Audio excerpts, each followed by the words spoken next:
Arizona is getting ready for Lori Vallow Daybell as she heads there to face murder conspiracy charges stemming from the killing of her fourth husband, Charles Vallow, and an attempted murder on her niece's ex husband, Brandon Boudreaux. He actually testified in the trial that took place last year. This new trial coming up, I don't even know what to expect on something like this, or even if it should be taking place. And I'm stating that based on the last time we saw Lori Vallow Daybell in the sentencing hearing, not making any sense at all. Talking about being a good mother and the kids are fine and they have new jobs and everything is great.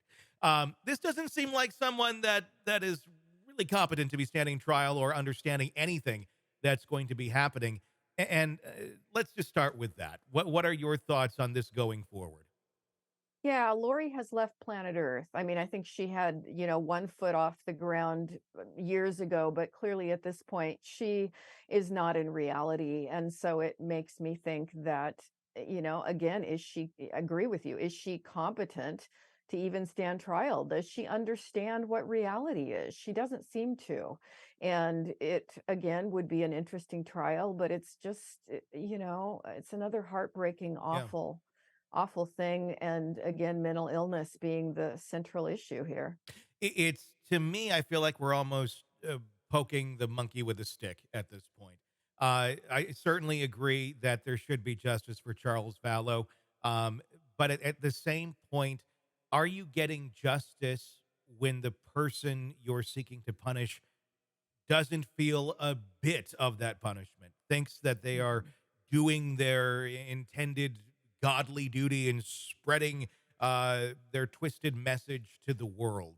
Uh, that seems to be the disconnect. In cases where the person isn't this far gone, uh, you can usually see they're going to feel the effects of the punishment of what is doled out to them at of a guilty verdict. Lori doesn't seem to feel any of that. So Mhm. at the end Mhm. of the day here, we're doing this, I think, more so for the family of Charles Vallow and the victims that she has victimized over the years. But does that help? Does that help? Are you getting that sense of justice? Are you getting anything at the end of the day? If when this is done, you have the same Lori Vallow who doesn't think anything is Mhm. wrong and she didn't do anything. Mhm.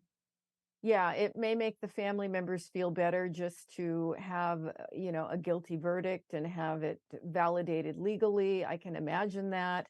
But certainly, is it going to have any impact on her thinking or functioning or sense of responsibility? Absolutely not. What I mean, obviously they're going to be, I'm assuming, doing some competency checks to make sure she's fit to stand trial. What kind of bar is that for her to be able to stand trial? I know it's one of them being competent to understand, that when and participate in your own defense, but I don't know. I mean, I question how just because she could speak aloud, it didn't doesn't necessarily Right. mean that she's competently participating in her own defense. Right. Yeah, and I think it again differs depending on the state, and they have different, standards, but clearly the bar for her, it's been pretty low. Can she sit in court? Can she, converse with her attorney, and, supposedly work cooperatively? But, if it were up to me, I would probably say I don't think she's competent. Yeah. I mean, at this point, with what we know, what we've seen, what is the best path for her? Obviously, death was taken off the table. It's very likely in her first trial. It's very likely that it won't be carried out in Arizona because they just don't seem to do that. Um, just getting her behind bars is the right place for her in a jail. Is the right place for her in a mental health facility from a humane standpoint. It's easy to say, Yeah. let's burn the witch at the stake. I can kind of agree with that too, but that's not what we do anymore. Mhm. Now, I mean, we're talking about someone who is very mentally ill. Mhm. What is the best path for her and for peace, especially for the families that have all been so horribly affected by this?